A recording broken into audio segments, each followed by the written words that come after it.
Hello everyone. Today's topic is all about being productive at work. Do you want to accomplish more things than 8 to 9 hours of your work, your job? Can be any job. Okay. Since I'm from an IT industry, I give few examples related to IT industry. Okay? Many of you, I'm sure you can relate to it. Okay. Either you can work from home or you go to office. These things will be really helpful to you.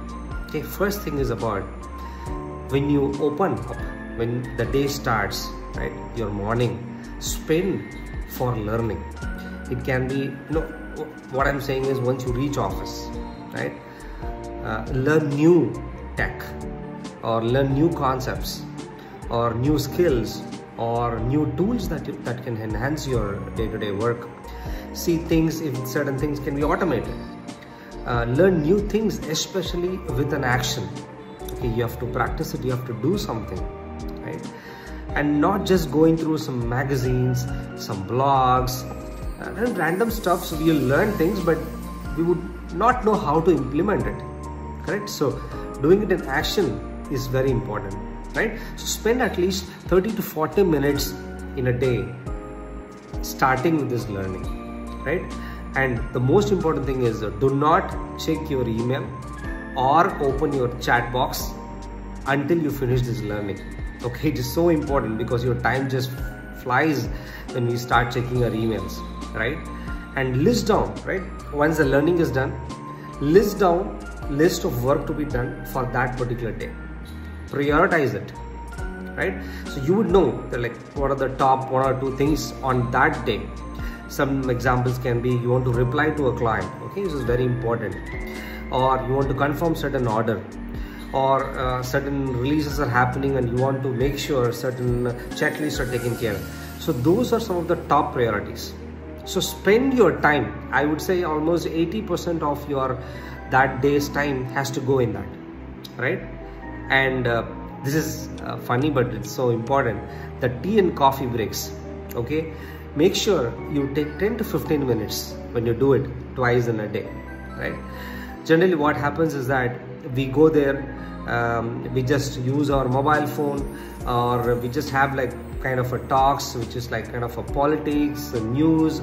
Try to avoid all that. That 10 minutes of time, see how you can interact with your friend or a colleague and talk about some good, interesting things that are happening, right? And make sure you finish it in 10-15 minutes. That is important, right? And do not use your mobile while you're in that 10 to 15 minutes. It is so important because what really happens is that we think that we are there and we are having a conversation, but the mobile takes majority of the time. Okay, don't use mobile while doing that, right? And avoid those long conversations, especially these gossips, right? Is it going to help you? Is it like something it is going to change your career? Or let's say you're listening to a news, how it is going to help you in your career? Just listen to certain highlights, that is good enough, right? And this calendar part is so important, okay? Accept or deny your calendar of that day, right? After your learning, the morning learning is all done, you're prioritizing, and then open up your calendar and see what all things that you have. Certain meetings, it is not going to be productive for you. So why spend time in that, right? See, it is not about saying yes to everything. Okay, successful people, right, they manage things, right? It's not about saying yes to everything. It is about saying no to certain things and accomplishing few things in the yeses, correct? So when you start doing this, right, you'll be very productive in your work. You can leave early in the evenings and spend time for you personally and your family. That is where the work-life balance also comes into. So being productive at work, if you follow these things, there are a lot of pointers. I'm just giving you a few tips here and there so that if you start implementing it, I am sure within a few weeks of time, you will feel so proud about yourself that your time is absolutely worth it and you're making it productive.